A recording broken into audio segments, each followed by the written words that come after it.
How are we doing, everyone? Welcome back to another VALLONE special, and today we're cooking Italian braised pork rib pasta sauce.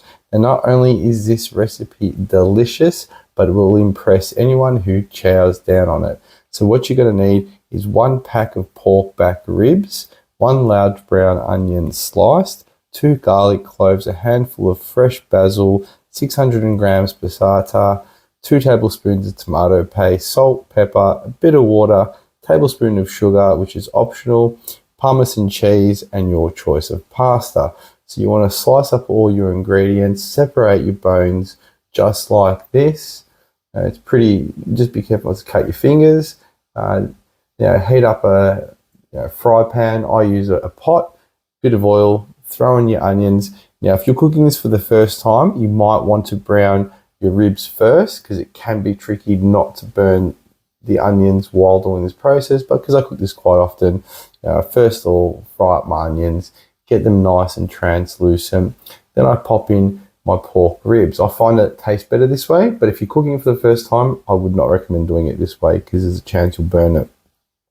So salt, pepper goes in, layer them on top, give them a bit of a mix to get those onions around. Now, if you pop a lid on this, it'll brown them a bit faster all the way through.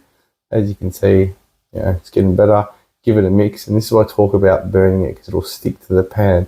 So you need to keep stirring it, making sure it's not sticking. If it sticks, it'll burn.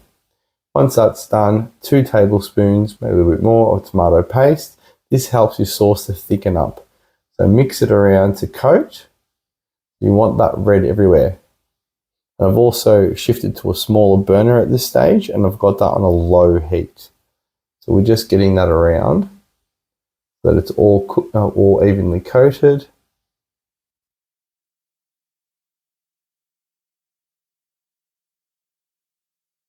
And then once that's done, this is when we pour in our passata. So I use Di Valla, I believe it's pronounced. I'm not even sure if I'm saying it right. You pop that in there. Now, if you're using 2 racks, you want 2 jars of sauce. You also want to put in about 1/4 of that bottle of water in there as well. This will help tenderize the meat and not thicken up too fast. Again, if you're using more racks, you'll need more water, more sauce. Pop in your garlic, your basil, and your tablespoon of sugar. Always goes in the tomato. Basil and sugar really help that tomato shine. A little bit too much sugar there. You want about a tablespoon. Give it all a mix. So it's all the way through. Reduce the heat to low at this stage.